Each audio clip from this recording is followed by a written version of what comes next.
Hi guys! Magandang gabi! Welcome back po dito sa Gandara SRO channel for showbiz update. Andito na naman nga po akong muli nagbabalik.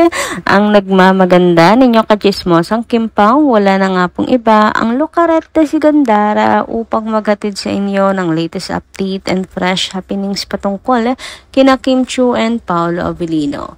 And para nga po sa gabing ito, ang tatalakayin naman natin at pag-uusapan ay may kinalaman nga po rito sa naging flight ni Kim Chiu na nagkaroon pala ng aberya.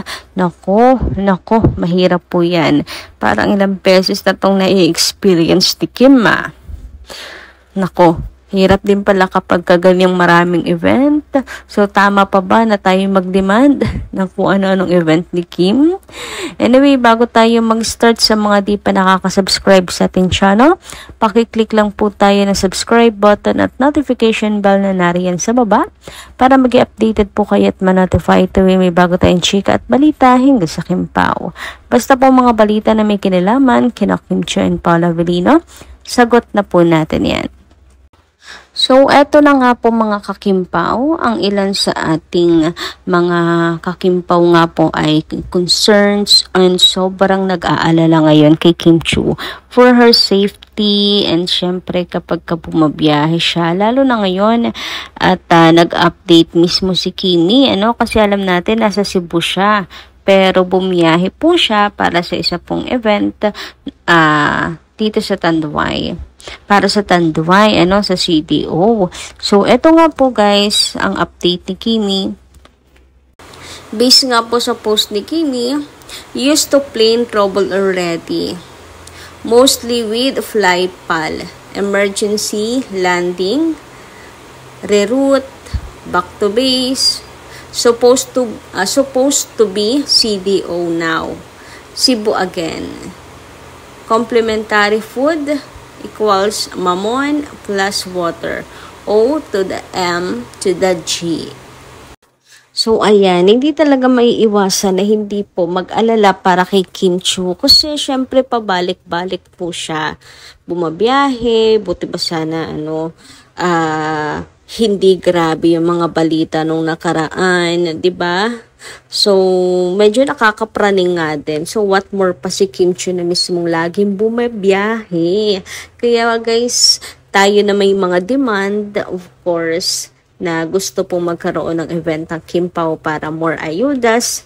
Sabayan po natin ang prayers na laging for the safety of Kim Pao. Kasi hindi rin talaga biro yung bukod sa pagod, mas lalo na yung emergency.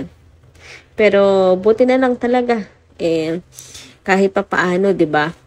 Na detect agad. Okay na yung detect agad, may technical issues pala. Kaysa naman sa hindi. Tapos magkaroon pa ng aberya talaga. So wish talaga ng safety for Kim and lagi po siyang gabayan. So, nakakakaba as a fan of course, ni Kim. Tas wala pa si Paolo. Mukhang hindi po niya kasama si Paolo Avellino. Mukhang naiwan siya. Mukhang naiwan po siya sa Cebu. And siya yung tumatrabaho. Baka may solo scene siya na yun muna inaatupag ng Team The Alibay. And hindi naman kasi, wala naman kasi problema kung maiwan si Pao. I mean, hindi naman talaga sa lahat ng oras ay kaya na together silang dalawa. Lalo na si Kim na talagang sobrang daming ginagawa, sobrang daming appointment, sobrang daming schedule. So si Paolo naman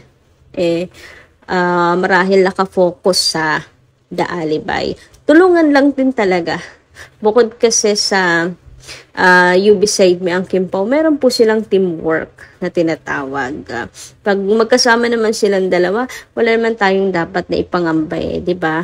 Na we know kasi na safe naman si Kim with Paolo. I mean, we have that kapanatagan when she's with Paolo ba? Anyway, dumako naman po tayo dito sa comment po ni Mama Walhati Tenedero. Magandang gabi po sa inyo and shout out at ang sabi niya, hindi magbubuntis si Kim dahil may career pa siya.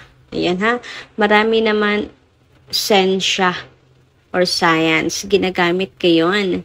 Ewan ko lang si Kim kung anong method ang ginagamit niya. NIPR? Ay, para NIPAR, hindi mabuntis. Okay, feeling ko naman kasi walang ginagamit si Kim because walang gumagamit kay Kim. You know, kasi ako kasi sa kabila ng mga chismis, sa kabila ng mga kutob, or I mean, kamaritesan nga, at ka-green-minded ng mga tao. Naniniwala pa rin ako sa paninindigan ni Kim Chiu. Tahimik lang siya. Remember, Shaira Diaz, oh my gosh, 12 years bago inamin na she's still pure. 'Di ba? And nag-iibang bansa din sila ni EA, etc. So, si Kimi, I think, ganun din talaga. Based pa lang sa paninindigan niya, hindi yung kinakailangan na na ibulgar ba agad-agad sa publiko. Malaman na lang natin yan once nakasal na talaga si Kim Chiu. And yun yung masasabi ko na pinanghahawakan ko. Ayan, kasi naniniwala akong decent at conservative talaga si Kimi. Kayo po ba? Anyway, sabi naman ni Ma'am Ferlinda Golipapa, magandang gabi. Uy, mukhang bago si Ma'am Ferlinda. Welcome po dito sa channel natin, ano? Sabi niya dito, mga bashers na babaliw na. Maski ano-ano na lang sinasabi kay Kim. Dalhin na yan sa mental, mga bashers. Deadman yun na lang kasi yung mga bashers, loser or L. Kaya alam nila magsalita ng kanyan. Loser na loser. L na L sila sa Kim Pao. Alam niyo mga Perlinda, habang hinabasa ko yung L na L, imagine ko yung kamay niyo nilalagay niyo sa noo ng naka-L tas dumidila sa mga basher. Yung mga bata, di ba ganon? Naglalagay ng letter L sa may noo, tapos dila-dila, loser. Yung mga bashers na yan, so loser daw. Kaya dead man na lamang.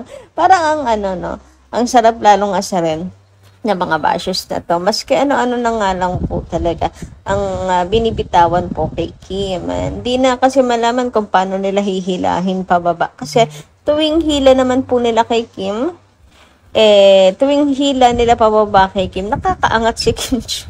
Nakakaahon at nakakaahon. At ang masakla pa doon, may step forward pang isa. pa-step forward si Kim. Ay, naku, nakakaloka. Anyway, sabi naman ni EA, love you so much, Kim Pao. Never sa mga boys na apple kay Kimi. Para kay Michael Paula, Avelino lang si Princess Chinita. Hindi na makukuha ng kahit sino ang babe Kim. Taling-tali na kay Daddy Pao. Napaka-pogi ng Daddy Pao namin. Bagay na bagay lang kay Daddy Pao. Siya lang ang nagpakita ng tunay at wagas sa pagmamahal. Walang makakapaghiwalay sa pag-ibig ng Kim Pao. Now and forever. Iba ang partnership ng Kim Pao. Mag-asawa ng Kim Pao. Perfect partners and perfect combination na maginoo at marespeto si Daddy Pao kay Kimi. Pag-aari na ng Kim Pao ang isa't isa. Ito si Daddy Pao. Full effort and support. Maligaya na si Babe Kim sa piling ng isang Michael Paulo Avelino. Maginoo, respeto, humble, both Kim Pao. Down to earth. At may paninindigan si Papi Pao. Hindi nyo kakayanin ang mga ginagawa ni Daddy Pao. Maging maligaya ang Babe Kim niya.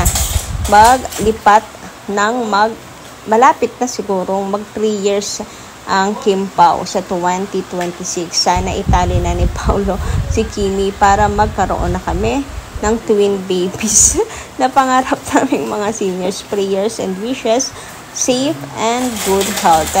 Kim Pao and happiness forever. Destiny, gift of God to Kim Pao forever. Good luck. The Alibay coming soon. God bless to all the cast of the Alibay. So, ayan, grabe, pakahaba ng comment ni EA. But anyway, tumpak siya dyan about yung paninindigan niya kay Paolo, kung paano niya kagusto si Kim Chu, na mukhang wala nga ng planong bitawan to. Uy, sana nga po ay makatumpak, tapos sana. Anyway, minamanifest kasi natin yon. So, yun lang po muna nating update. Maraming salamat sa inyong pakikinig. Kita-kits po ulit sa susunod nating chikas. Maraming salamat.